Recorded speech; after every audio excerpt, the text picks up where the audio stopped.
Esta casa de campo perteneció al hermano pequeño de Nostradamus, Bertrand. En su época era una espléndida casa de campo, por tanto esto nos indica que Bertrand no solo era un rico terrateniente y comerciante, sino que también era el capitán de la milicia local. Sin duda, la riqueza familiar permitió a Nostradamus viajar todo lo que quiso. En 1533 realizó otro viaje por Europa y el sur de Francia. Él hablaba de estos viajes como períodos de estudio y aprendizaje.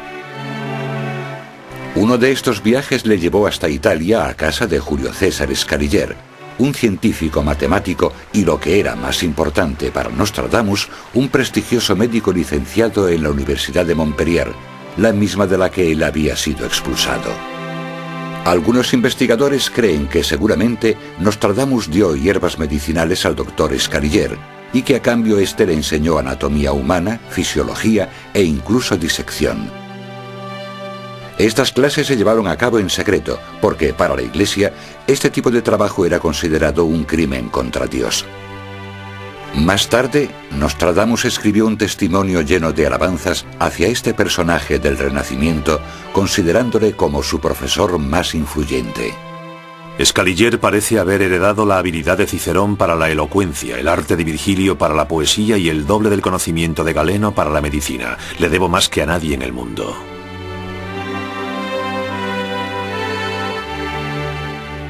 Otra de las cosas que más influyeron en la vida de Nostradamus fue una tragedia familiar.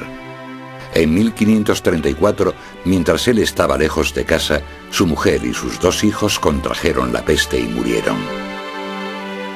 En ese momento, Nostradamus solo tenía fama de curandero e intelectual, pero tras la muerte de su mujer y sus hijos se volcó en el misticismo. A partir de entonces, la magia y las ciencias ocultas condicionarán su vida.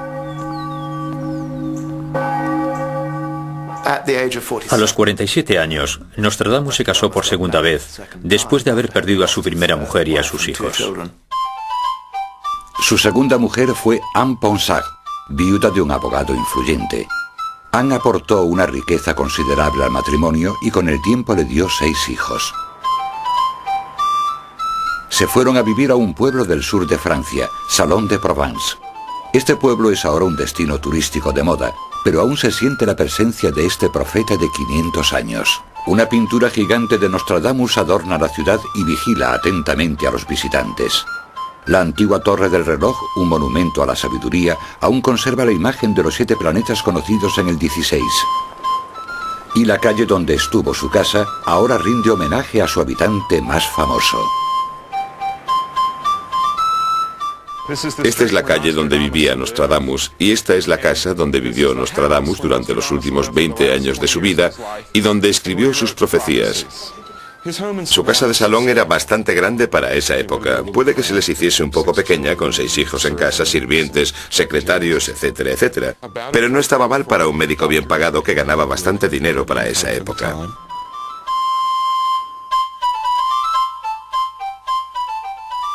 En 1550, Nostradamus empezó a escribir almanaques que incluían información práctica del año venidero para los granjeros. Los almanaques de Nostradamus eran muy similares al almanaque del pobre Ricardo, de Benjamin Franklin. Incluían un pronóstico del tiempo, información sobre las cosechas y la comida, sugerencias de cómo vivir y qué comer, y a veces también citas de otras personas famosas de la época. Sin duda incluían datos de astrología, y los publicó para ganar más dinero y así poder mantener a su numerosa familia.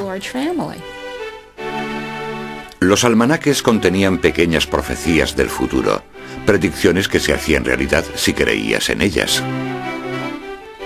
En toda la luna nacerán monstruos diversos, tanto humanos como animales, inundaciones, sequías, obispos nacen y princesas mueren. El rey Enrique II lo leía casi todos los días. Sin duda causaron bastante revuelo. Nostradamus fue una de las primeras personas en ganarse la vida escribiendo almanaques anuales. Tras el éxito de esta publicación, Nostradamus quiso llegar a un público más amplio con su Tratado de los Afeites y las Confituras.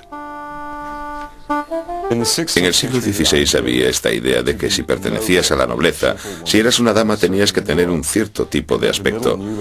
Y a las mujeres de clase media les interesaba mucho todo esto, así que fue muy buena idea. Toda mujer adinerada que quisiese tener los dientes más blancos, una piel más clara y un buen remedio para teñirse el pelo cobrizo, compró un ejemplar. Y Nostradamus sacó mucho dinero de esto. Fue el equivalente del siglo XVI a un bestseller. El libro incluía recetas para tintes de pelo, perfumes, medicinas para la tos y una especie de pasta de dientes fortalecedora. Para blanquear los dientes, da igual lo negros o marrones que estén, muela 3 medidas de cristal, sílex, mármol blanco, sal de roca y caparazones de caracol.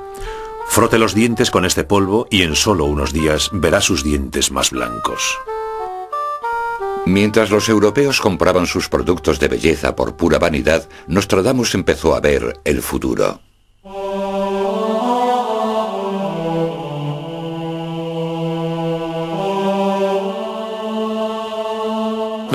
Nostradamus construyó un taller de trabajo, o quizás incluso añadiese un piso a la parte de arriba de su casa. Hay que tener en cuenta que tenía 6 hijos y que necesitaba tranquilidad para hacer su trabajo. Así que necesitaba algún sitio alejado y algún tiempo separado de ellos. Según parece, hacía la mayor parte del trabajo en el estudio por la noche, cuando todos sus hijos estaban durmiendo. Nostradamus describió lo que sucedía en su ritual nocturno mientras miraba un bol de agua situado encima de su escritorio, una práctica que recuerda al oráculo de Delfos. De noche sentado y en secreto estudio, exigua llama saliendo de la soledad, hace prosperar lo que no debe creerse en vano. Hay toda una escuela de pensamiento que afirma que Nostradamus era lo que en aquella época se llamaba un teurgo. Teurgo es la palabra medieval para mago. Una persona que mediante sus conversaciones con los ángeles se comunica directamente con Dios. La varita mágica en el medio de su mano se coloca.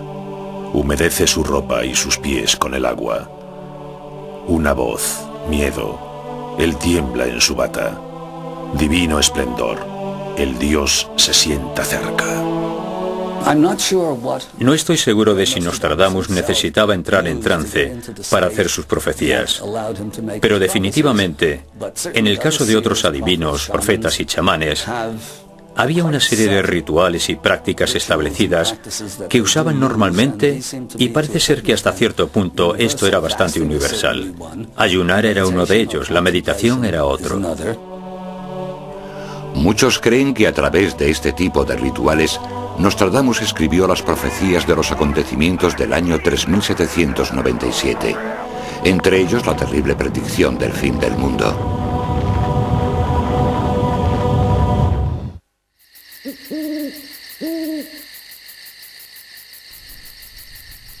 La noche. La noche era para él una herramienta tan importante como sus viejos libros, su pluma y su astrolabio que había sido un regalo de su abuelo. De vez en cuando Nostradamus se quedaba despierto toda la noche practicando la adivinación. Consistía en observar un espejo, un bol con agua o una bola de cristal e intentaba ver las visiones del futuro. Pero muchos creen que esta técnica no terminaba ahí. En un pasaje del prólogo de sus profecías, dice que el verdadero secreto de este método se lo llevaría con él a la tumba. Su método para ver el futuro era una combinación de alquimia con astrología, magia cabalística y misticismo cristiano. Algunos dicen que su método secreto se basaba en el estudio de acontecimientos celestiales. Salía de su estudio y se subía al tejado, a una especie de torrecilla, donde podía estar más cerca de las estrellas. Utilizaba conjunciones astronómicas y alineaciones. Y de esta forma decía que un determinado acontecimiento sucedería cuando, por ejemplo, Saturno y Júpiter estuviesen en Piscis. El problema es que estas conjunciones podían volver a ocurrir. Así que se podía elegir entre un número de fechas en las que dicho evento podía suceder.